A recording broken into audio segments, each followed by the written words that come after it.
mag-start na tayo ng lecture natin regarding the beauty of quietness. So bago po tayo mag-start, ask ko po muna lahat, maglilid po ako sa prayer. Okay? Dahilang Diyos, Ama naming banal, patuloy kaming lumalapit sa inyo sa panalangin. Nagpapasalamat po kami, O Diyos, sa araw na ito.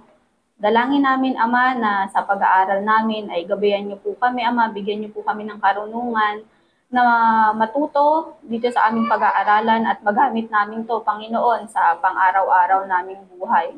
Salamat po, O Diyos, sa oras na ito. Patuloy kayong maluwalhati, Ama. Ito ipanalangin namin sa pangalan ni Jesus. Amen. Ayan, so start na tayo, ladies. Medyo kabado lang ng konti. Baka garalgal yung boses ko. Ayan. So, bago tayo mag-start, ang topic natin is quietness. So, kung titignan natin or tatanungin tayo, ano nga ba yung katahimikan? Okay, ano yung unang pumapasok sa isip natin kapag sinabing katahimikan? So, according to Webster Dictionary, ang synonym ng katahimikan or quietness is restfulness, serenity, quiet, tranquility, calmness, and calm. So yung katahimikan ay salitang madalas nating naririnig sa mga panahon na nasa gitna tayo ng problema o kaya naman kung nais natin ng kapayapaan ng isipan o sa panahon ng pagninilay-nilay or tinatawag nating meditation. Pero paano nga ba ang pagkakagamit ng salitang ito sa banal na kasulatan? Sa pag-aaral natin, nais kong tignan natin kung paano ito ginagamit sa kasulatan, lalong-lalo na para sa ating mga kababaihan at kung paano ito maipapamuhay bilang Kristiyanong kababaihan. So, nais kong tignan natin ang mga sumusunod na punto. So, meron akong binigay sa inyong leaflet, yung parang copy nyo dyan, para masundan nyo yung binabasa ko. Okay, so yung una nating punto is quietness of the heart or tinatawag nating katahimikan ng puso. Nagsisimula ang katahimikan at kaamuhan sa disposisyon ng ating mga puso na inilalarawan bilang kalugod-lugod sa harap ng Diyos. So both Apostle Peter and Paul agree on this matter. So kung babasahin natin yung 1 Peter 3:4, sabi dito ni Peter, "Let your adorning be the hidden person of the heart, with the imperishable beauty of a gentle and quiet spirit, which in God's sight is very precious." And then kay Paul naman, which is yung 1 Timothy 2:11, "Let a woman learn quietly with all submissiveness." So kung mapapansin natin, kaiba ang tingin ng mundo sa tahimik na pagsunod kumpara sa kung ano ang nasusulat sa Biblia, lalo na sa ating mga kababaihan.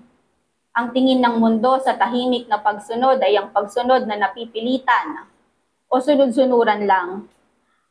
Ang iba ay ang tingin sa tahimik na pagpapasakop ay pagpapakita ng kahinaan, kawalan ng boses sa tahanan, pagiging kawawa at kawalan ng dignidad bilang babae.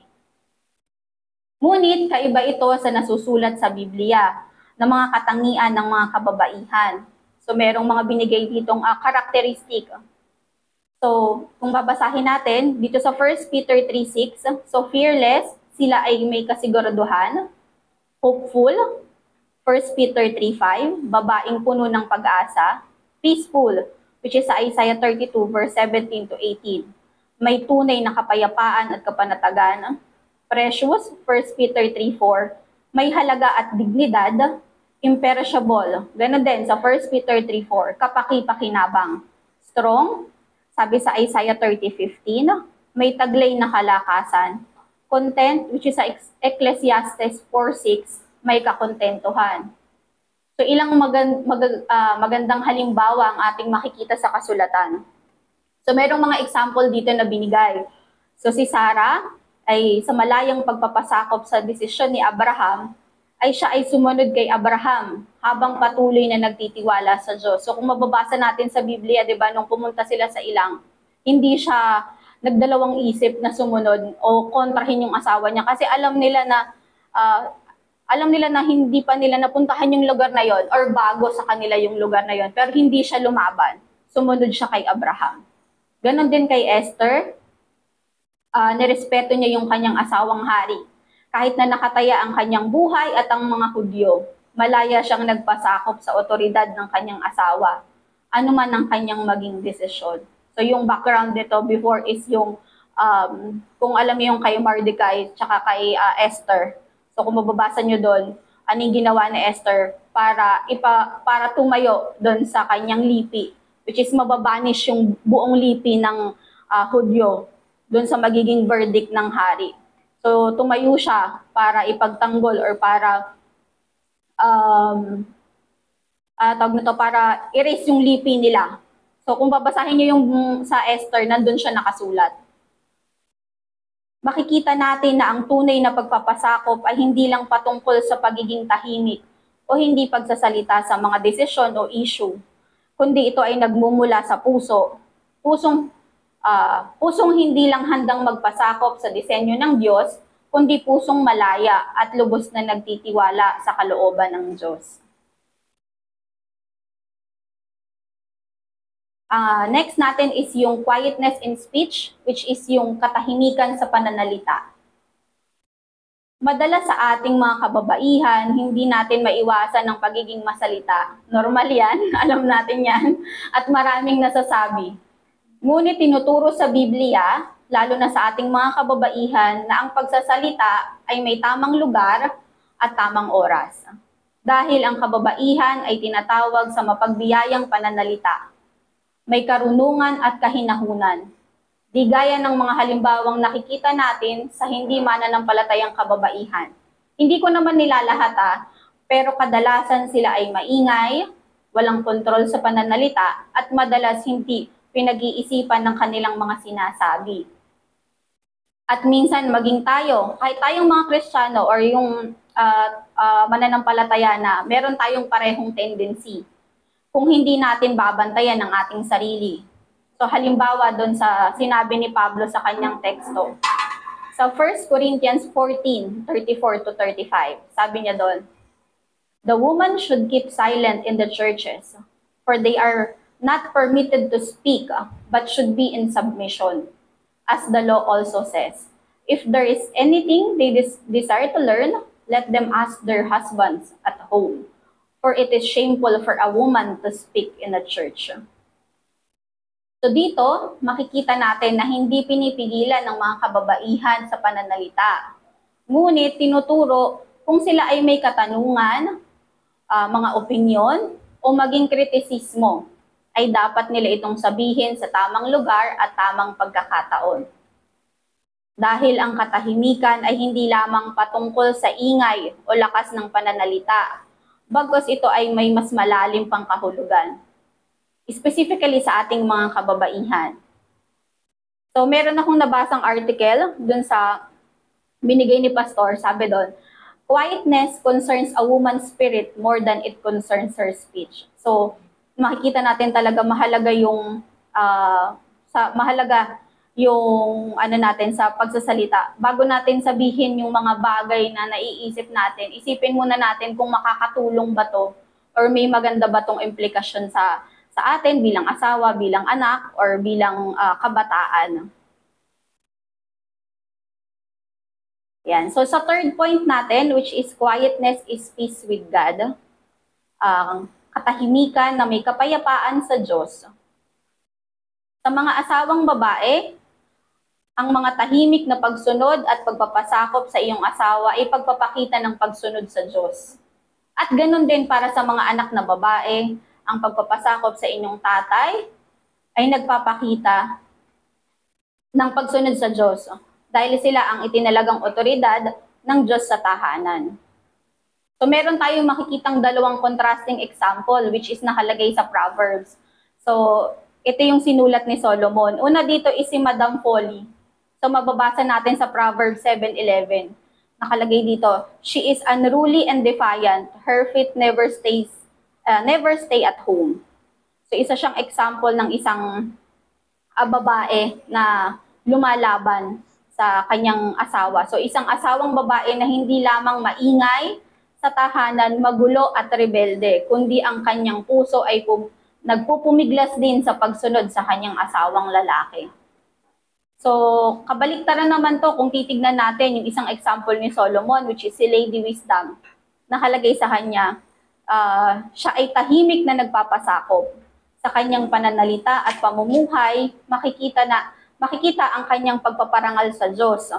Gaya ng nabanggit sa Proverbs 1:20-21 and 9:1-6. So, wisdom has built her house. She has hewn her 7 pillars. Ayan. So, makikita natin na ang tahimik na pagsunod ay pagkakaroon ng puso na may kapayapaan sa Diyos, kalmado at maayos. Ang tahimik na pagsunod ay nangangahulugan ng pag-asa at pagtitiwala sa Panginoon. Ayan.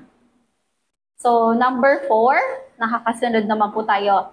Ayan. So, sa number 4, nakalagay dito, quietness and submission or katahimikan sa pagpapasakop. Ito yung medyo mahirap na gawin. Lalo na sa ating mga married, alam niyo yan. Ayan. So, madaming kababaihan ang ginamit ng Diyos na ehemplo ng tahimik na pagsunod. Gaya ng kung paano sumunod si Sarah kay Abraham ng panahon na sila ay pumunta sa ilang. So, meron din dito yung kay Ruth, kung natatandaan natin, na piniling sumama kay Naomi sa Judah, na kalaunan kung saan nagmula yung lahi ni David. Tapos, si Hannah naman, another example, na sa kanyang tahimik na pagsunod at pananalangin ay naging ina ni Samuel na kinalaunan ay naging propeta. Gayun din si Abigail, na bagamat hindi matuwid ang kanyang asawang si Nabal, siya ay tahimik na sumunod at nagpapasakop. Pero nung dumating yung panahon na nakataya na yung buhay ni Nabal at ng ibang tao, ay tumayo siya at nanindigan siyang gawin ng tama para sa kaligtasan ng kanyang asawa at ng kanyang mga kapwa or ng lipi niya. Yung brief background lang nito, nagkaroon kasi ng sigalot dito si David and si Nabal. So, nung susugurin na nila yung ni Nabal, si Abigail yung tumayo para kausapin si David para hindi na tumuloy dun sa pagsugod. So, yun yung background. Baka lang hindi kayo familiar with Abigail. Ayan, so higit sa lahat, huwag nating kakalimutan si Maria na buong pusong tinanggap ang pagkakatawag sa kanya bilang ina ng Panginoong Hesus, which is mababasa natin sa Luke 1:38. Chapter 1, verse 38. So mga kababaihan na ginamit ang kanilang tahimik na pagsunod upang tumayo at manindigan. At mga kababaihan, alam kung kailan sila mananahimik at kung kailan sila magsasalita. Kaiba sa iniisip ng mundo, ang tahimik na pagsunod at pagpapasakop ay matalino at nag-iisip na pagpapasakop. At ito'y hindi nangangahulugan ng kawalan ng boses o opinyon, kundi ito ay malayang pagpapasakop sa mga bagay na mabuti at kalugod-lugod sa Diyos, at mga bagay na hindi naman patungo sa kapahamakan at kasalanan. So, hindi lang to applicable sa mga married. So, syempre, hindi naman tayo lahat married dito. So, paano naman yung mga kapatid natin na mga single ladies, estudyante at kabataan? Kanino at sa paanong paraan nila maipapamuhay ang tahimik na pagpapasakop? Kanino nga ba? So, ang sagot, wala nang iba kundi sa ating mga magulang. At paano nga ba tayo magpapasakop sa kanila? So, para sa ating mga single ladies, kahit na malaki ang kinikita natin or kahit pa tayo ang breadwinner ng tahanan, hindi pa din tayo ang otoridad na tinalaga ng Diyos. Sa mga estudyante naman, may mga panahon na inaakala natin na mas marunong tayo sa ating mga magulang kasi tayo ay nakapag-aral. Wag nating isipin na mas marunong or mas magaling tayo sa kanila or sa ating mga magulang. At gayon din sa huli, sa mga kabataan na iniisip na masigit ang karunungan at kaalaman nila dahil sa teknolohiya na meron ang mundo ngayon, makinig at sumunod pa din tayo sa ating mga magulang. Okay, sa ika-5 punto, sa last point natin, quietness is an adorning. katahimikan bilang kagandahan. Kapag naririnig natin ang salitang tahimik or katahimikan, madalas naiisip natin ito ay pumapatungkol lamang sa kawalan ng ingay, hindi pagsasalita, o hindi kapansin-pansin. Kaiba sa sinabi ni Apostol Pedro, kung saan ang katahimikan ay kagandahan. Sabi niya, let your adorning be hidden person of the heart with imperishable beauty and gentle, of a gentle and quiet spirit. So, bagamat ito ay labas sa nakikita ng ating mga mata, ito ang pinakamahalaga. Hindi nasisirang kagandahan, sapagkat ang katahimikan at ang malayang pagsunod ay ang mga bagay na nakakalugod sa Diyos. Pinaparangalan ng Diyos, gaya kung paano pinarangalan ng Diyos ang mga kababaihan na nabanggit ko kanina. Mga kababaihan na intentional na nilagay ng Diyos bilang mga halimbawa sa kasulatan para ating tularan at makita ang kagandahan nito. Bilang pangwakas, sa lahat ng mga puntong nabanggit, makikita natin ang kagandahan at kahalagahan ng katahimikan hindi lamang sa pagsunod at pagpapasakop, kundi sa kabuuan ng ating pamumuhay bilang mga kababaihan. Ayun. So that ends po yung study natin today. Medyo mabilis ba? Sorry. Kung may mga katanungan tayo, reflections or realization, pwede na natin siyang i-share ngayon. So later, ibibigay ko po yung reference kung saan yung binasa ko para dito sa study na to. Ginamit ko for the study. Ayun. Okay, so pray muna po tayo. Dakilang Diyos, salamat po sa oras na ibinigay niyo, Panginoon, upang pag-aralan namin ang kagandahan ng katahimikan. Madalas nababaliwala namin ito, Panginoon, sapagkat kinakain kami ng ingay ng mundo na meron kami. Pero salamat sa pagpapaalala sa amin, O Diyos, na napakaganda ng katahimikan, hindi lamang bilang asawa, bagkus bilang isang ina, bilang isang anak, at bilang magulang, Panginoon. Salamat sa salita mo, O Diyos, na nagbigay ng liwanag sa amin sa umagang ito. Dalangin namin na ang mga natutunan namin ay hindi lang maiwan sa apat na sulok ng kwartong ito, bagkus ito ay magamit namin sa pang-araw-araw, Panginoon. Salamat sa salita mo. Lahat ng papuri ay sa iyo, Panginoon. Ito'y dalangin namin sa pangalan ni Jesus. Amen.